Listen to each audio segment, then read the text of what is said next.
जय हिंद मेरे प्यारे साथियों, आप सभी का स्वागत है बीजे ऑनलाइन क्लासेस में।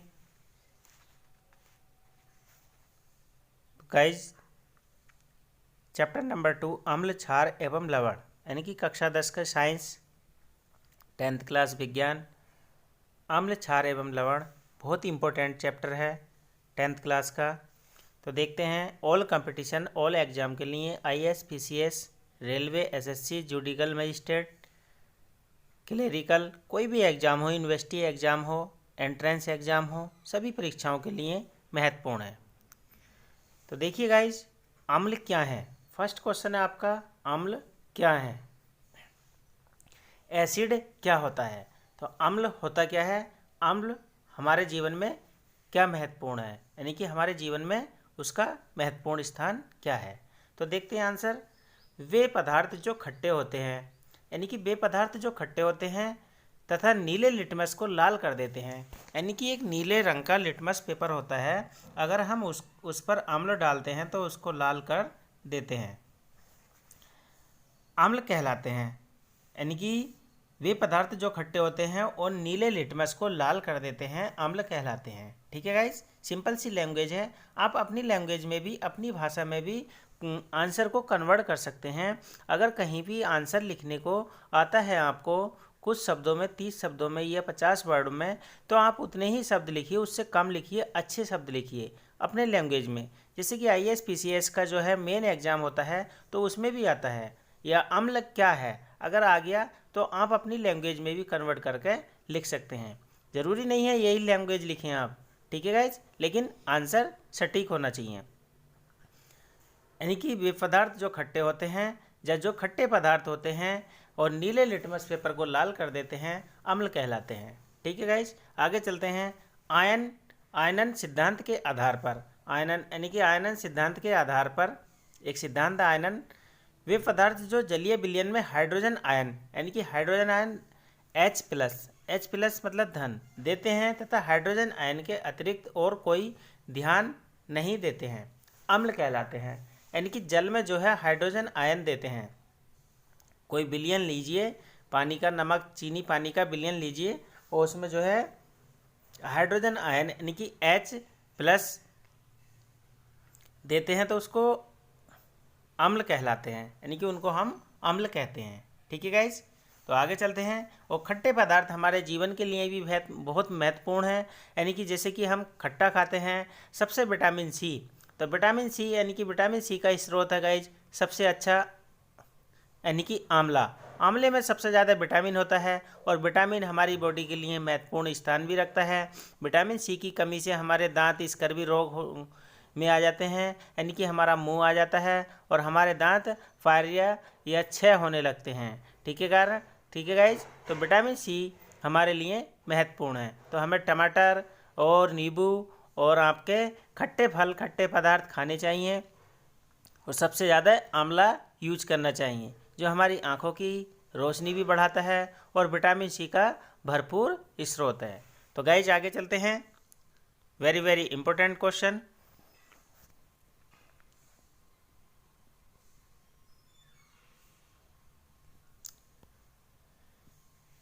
निम्नलिखित के रासायनिक सूत्र लिखिए।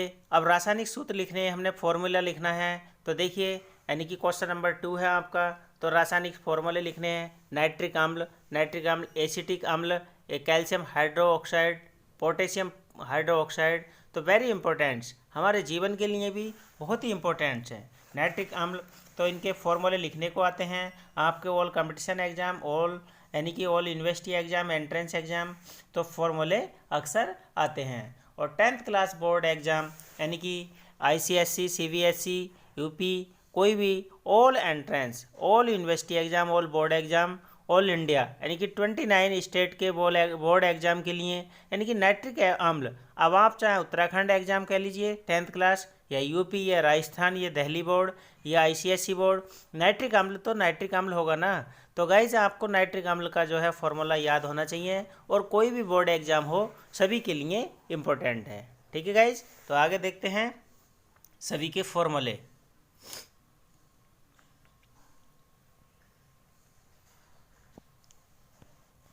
तो देखिए, हम आंसर देखते हैं नाइट्रिक अम्ल। तो नाइट्रिक अम्ल का फॉर्मूला है आपका HNO3, यानी कि नाइट्रिक अम्ल का फॉर्मूला है HNO3। अब एसिटिक अम्ल है तो एसिटिक अम्ल है CH3COOH। कैल्शियम हाइड्रोक्साइड CaOH, यानी कि Ca ब्रैकेट में OH और 2। ठीक है गाइज, आगे देखते हैं potassium hydroxide KOH। Very very important है पोटेशियम हाइड्रोक्साइड, बहुत पूछा जाता है, अक्सर ऑल कंपटीशन में आता है, सभी एग्जाम में आता है।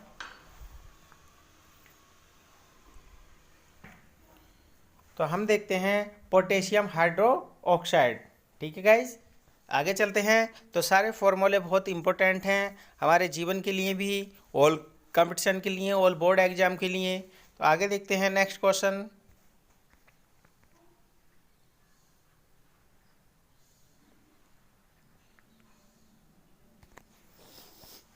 क्वेश्चन नंबर 3 है आपका, क्या होता है जब सोडियम बाइकार्बोनेट तथा हाइड्रोक्लोरिक अम्ल परस्पर मिलाए जाते हैं? रासायनिक समीकरण भी दीजिए।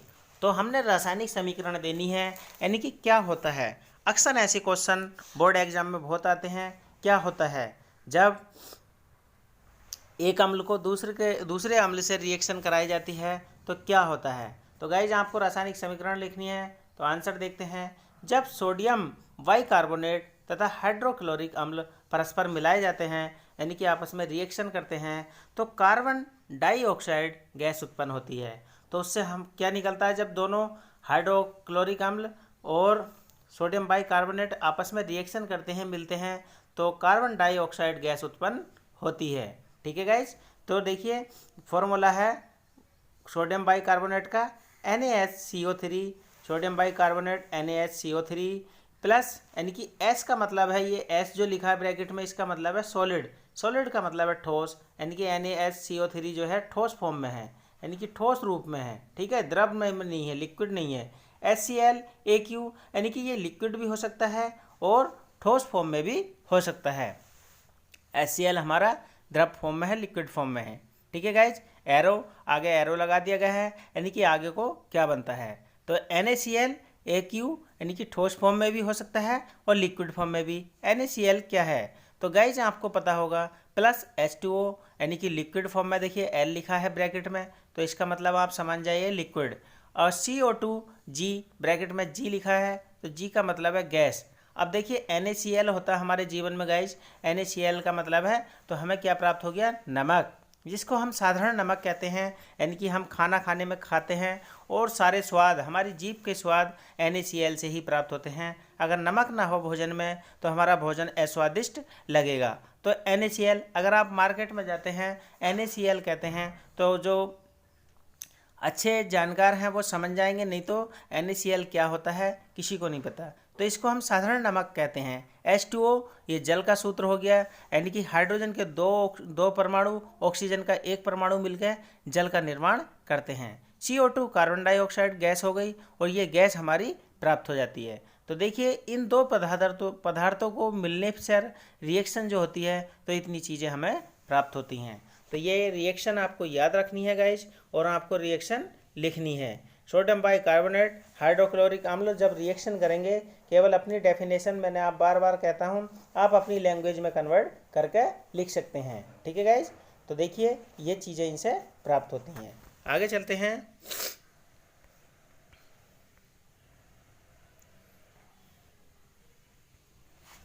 क्वेश्चन नंबर 4, तो क्या होता है जब कार्बन डाइऑक्साइड गैस को चूने के जल, यानी कि चूने के जल, चूना जो होता है, में प्रभावित किया जाता है? समीकरण भी दीजिए। तो आपको रिएक्शन लिखनी है। तो आंसर देखते हैं। चूने का जल दूधिया हो जाता है। तो चूने का जल कैसा होता है, दूधिया। अब देखिए चूना CO2 गैस, ये हमारी क्या है, गैस। कार्बन डाइऑक्साइड गैस हो गई, प्लस Ca ब्रैकेट में OH2, ये हमारा चूने का जल है, यानी कि बुझा हुआ चूना। तो देखिए ब्रैकेट में लिखा AQ, इसका मतलब ठोस फॉर्म, आगे गैस है। तो देखिए दोनों को रिएक्शन कराया तो क्या हो जाता है, CaCO3, सफ़ेद अपेक्षेप, यानी कि सॉलिड। S का मतलब है सॉलिड ठोस फॉर्म, और नीचे को जो एरो लगा है, इस एरो का मतलब है प्राप्त हो गया है। यानी कि नीचे को हमें कोई भी चीज़ एरो लगा है तो उसका मतलब रिएक्शन करने के बाद में वो हमें चीज़ मिल चुकी है। ठीक है गाइज, तो देखिए CaCO3 सफ़ेद अपक्षेप यानी कि हमें प्राप्त हो गया है, प्लस H2O लिक्विड फॉर्म में, और जल हमें लिक्विड फॉर्म में मिल गया है और जल उससे अलग निकल चुका है। गाइज आगे देखते हैं।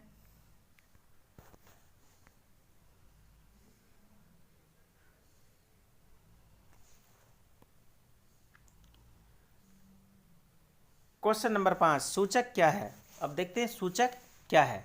तो देखिए सूचक बहुत ही इंपॉर्टेंट क्वेश्चन है, वेरी वेरी इंपॉर्टेंट है। तो आगे देखते हैं, आंसर देखते हैं। वे पदार्थ जो विभिन्न पदार्थों की प्रकृति के संबंध में यानी कि सूचना देते हैं, वे पदार्थ जो दूसरे पदार्थों के संबंध में या दूसरे व्यक्ति के संबंध में सूचना देते हैं उसको हम सूचक कहते हैं। ठीक है, यानी कि सूचना देने वाला, जैसे कि गुप्तचर विभाग में भी होते हैं सूचना देते हैं, खुफिया विभाग में भी होते हैं सूचना देते हैं, तो उनको हम सूचक कह सकते हैं।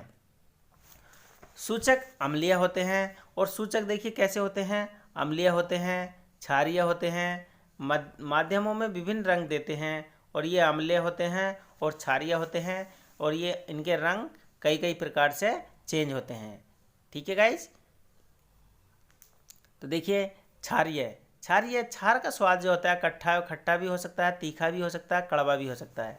ठीक है, अम्ल का स्वाद केवल खट्टा ही होता है। और लिटमस, मेथिल, ऑरेंज, फिनलथेलिन आदि कुछ सामान्यतः प्रयोग में आने वाले सूचक हैं। तो ये हमारे सूचक हैं, लिटमस पेपर, मिथिल, ऑरेंज, फिनोल्थेलिन आदि कुछ सामान्य सूचक हैं। ठीक है गाइज, आपसे सूचक के नाम पूछे जाएं या सूचक कौन कौन से हैं, सूचक की लिस्ट बनाइए या सूचक बताइए, तो लिटमस, मेथिल, ऑरेंज, फिनोल्थेलिन आदि कुछ सामान्य सूचक हैं। नेक्स्ट क्वेश्चन आगे देखते हैं।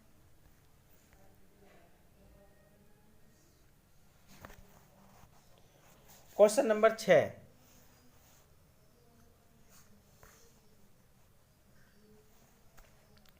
प्रति अम्ल क्या है। तो प्रति अम्ल क्या है, तो देखते हैं गाइज प्रति अम्ल क्या है। अम्लता, एसिडिटी, एसिडिटी, आप एसिडिटी सुना होगा। एसिडिटी, हम सपोज करिए कहीं पार्टी में गए हैं, कहीं विवाह में गए हैं, शादी में गए हैं, या कहीं दोस्त के यहाँ गए हैं, खाना अच्छा बना है, आपने ज़्यादा खा लिया। ठीक है गाइज, कभी कभी आपने कहावत सुनी होगी, यानी कि अन्न पेट अपना है और अन्न दूसरे का है, यानी कि अनाज पराया है, पेट तो अपना है। तो उतना खाइए दोस्तों कि जितना आपको अच्छे से हजम हो जाए। अगर ज़्यादा खाएंगे तो खाना अपच हो जाता है और एसिडिटी बन जाती है, और हमारे सीने पे जलन होने लगती है, और हमको खट्टी मीठी डकारें और उल्टी आने लगती है। तो उसको कहते हैं अम्लता या एसिडिटी। ठीक है गाइज, सिंपल सी भाषा में उसको कहते हैं एसिडिटी या अम्लता। व्यक्तियों को औषधि स्वरूप दिए जाने वाले क्षारीय पदार्थ प्रति अम्ल कहलाता है। प्रति अम्ल तनु क्षार को जैसे एल्युमिनियम हाइड्रोक्साइड, मैग्नीशियम हाइड्रोक्साइड से बनता है। ठीक है गाइज, आगे देखते हैं क्वेश्चन नंबर 8।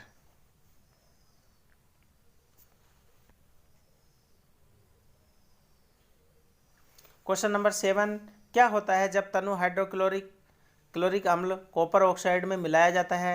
इस अभिक्रिया के समीकरण दीजिए। यानी कि हाइड्रोक्लोरिक अम्ल को जो है कॉपर ऑक्साइड में मिलाया जाता है तो क्या होता है, देखते हैं।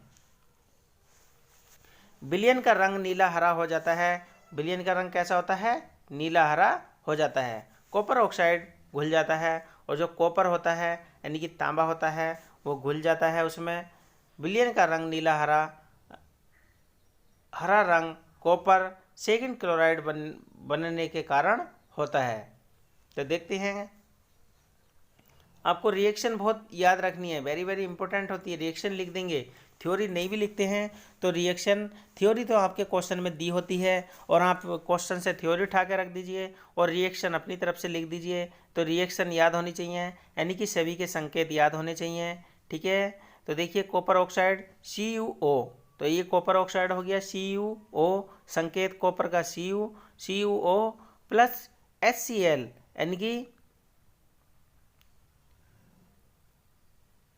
HCl हाइड्रोक्लोरिक अम्ल। ठीक है, तो देखिए आगे चलते हैं। H2O जल निकल गया प्लस CuCl2 कॉपर क्लोराइड हमें प्राप्त हो चुका है। ठीक है, आगे चलते हैं। क्वेश्चन नंबर 8 देखते हैं। अम्ल विद्युत का चालन क्यों करते हैं? जो अम्ल होते हैं विद्युत का चालन क्यों करते हैं? तो देखिए आंसर देखते हैं। अम्ल विद्युत का चालन करते हैं, यानी कि अम्ल जो होते हैं विद्युत का चालन करते हैं क्योंकि अम्ल विलयन में हाइड्रोजन आयन उत्पन्न करते हैं। यानी कि क्या होते हैं? हाइड्रोजन आयन उत्पन्न करते हैं जो विद्युत धारा प्रभाव के लिए उत्तरदायी होते हैं। यानी कि अम्ल विद्युत का चालन क्यों करते हैं? यानी कि अम्लों में जो है विद्युत आ सकती है और चलती है विद्युत। तो देखिए विद्युत का चालन करते हैं क्योंकि अम्ल विलयन में हाइड्रोजन आयन उत्पन्न होते हैं।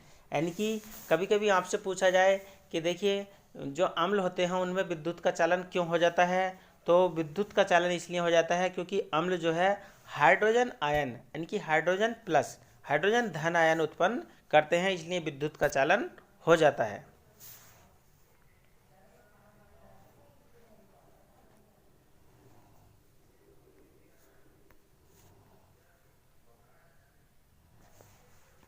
नेक्स्ट क्वेश्चन 9, पीएच मान या माप क्रम क्या होता है? तो वेरी वेरी इंपॉर्टेंट है, यानी कि ऑल कंपटीशन एग्जाम के लिए, ऑल बोर्ड एग्जाम के लिए और यूनिवर्सिटी एग्जाम के लिए।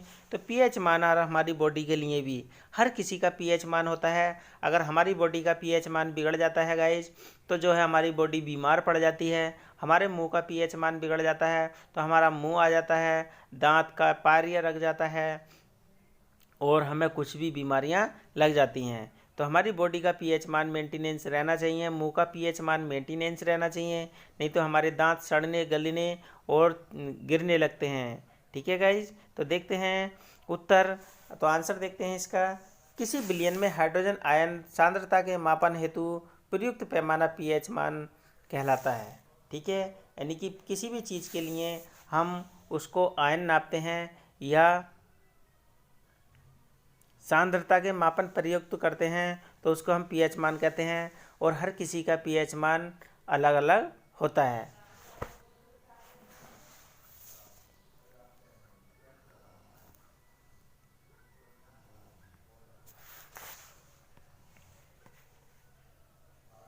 क्वेश्चन नंबर 10, पीएच को परिभाषित कीजिए। ठीक है, वेरी वेरी इंपॉर्टेंट है, 2019 बोर्ड में आया है और नेक्स्ट बोर्ड एग्जाम में और university exam, all competition exam, IAS PCS, railway, SSC, judicial magistrate हो, स्टेनो एग्जाम हो, यानी कि साइंस, तो साइंस वेरी वेरी इंपॉर्टेंट है सभी के लिए। ठीक है गाइज, तो देखते हैं। किसी विलयन में उपस्थित हाइड्रोजन आयन की सांद्रता ज्ञात करने के लिए एक स्केल विकसित किया गया है जिसे पीएच स्केल, यानी कि सांद्रता ज्ञात करने के लिए हाइड्रोजन आयन की सांद्रता ज्ञात करने के लिए पीएच स्केल विकसित किया गया है। तो पीएच एक संख्या है 0 से 14 तक जो किसी विलयन की अम्लता, यानी कि किसी भी विलयन की अम्लता अथवा क्षारीय प्रवृत्ति को इंगित करती है।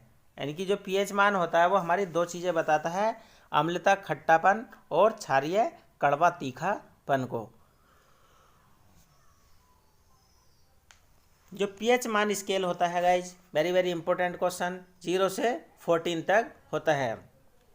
आईएएस एग्जाम, पीसीएस एग्जाम में कई बार क्वेश्चन पुटअप हो चुका है। पीएच का स्केल क्या होता है? 0 से 14, 0 से 15, 0 से 16, ऐसे 4 ऑप्शन आपको मिलेंगे। तो 0 से 14 तक आप टिक लगा देंगे। ठीक है, हाइड्रोजन आयन की सांद्रता ज्ञात करने के लिए स्केल विकसित है और ये पीएच मान निकाला जाता है। ठीक है, और हमारे जीवन के लिए भी बहुत वेरी वेरी इम्पोर्टेंट है।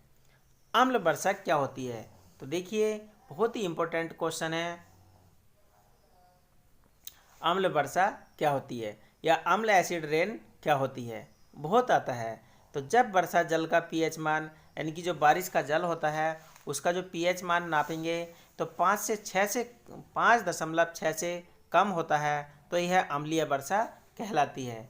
और क्वेश्चन बहुत आता है गाइज ऑल कंपटीशन एग्जाम के लिए और यूनिवर्सिटी एग्ज़ाम के लिए और बोर्ड एग्ज़ाम के लिए कि वर्षा के जल का पीएच मान कितना होता है। तो वर्षा का जल का पीएच मान 5.6 से कम होता है। अगर 5.6 से अधिक है तो वो पीएच मान उसका अम्लीय वर्षा नहीं है, और पीएच मान 5.6 से कम है तो वर्षा कैसी है हमारी, अम्ल है, यानी कि अम्लीय वर्षा है। ठीक है गाइज, यानी कि इंटरव्यू में पूछा जाए आपसे अम्लीय वर्षा किसे कहते हैं, तो आप साधारण सी डेफिनेशन दे सकते हैं। वर्षा के जल का पीएच मान 5.6 से अगर कम है तो अम्लीय वर्षा है, अगर नहीं है तो अम्लीय वर्षा नहीं है। तो सम इम्पोर्टेंट क्वेश्चन आंसर थे आपके। और प्लीज़ गाइज, वीडियो अच्छी लगती हैं तो उनको लाइक एंड शेयर ज़रूर कर दीजिए, और मुझे कमेंट भी कर दीजिए। मैं आपके कमेंटों का इंतज़ार करता हूं और आपके कमेंटों का जवाब ज़रूर दूंगा। ठीक है गाइज, कोई कमी हो तो मुझे ज़रूर बताइएगा। ठीक है, कष्ट के लिए सॉरी, और प्लीज़ लाइक एंड शेयर। जिसने चैनल को सब्सक्राइब नहीं किया है एक बार सब्सक्राइब कर लें, बेल आइकन ऑल प्रेस कर लें, ताकि सारे नोटिफिकेशन, सारी वीडियो आपको सबसे पहले और सबसे जल्दी मिल जाएं। ठीक है गाइज, जय हिंद, जय भारत।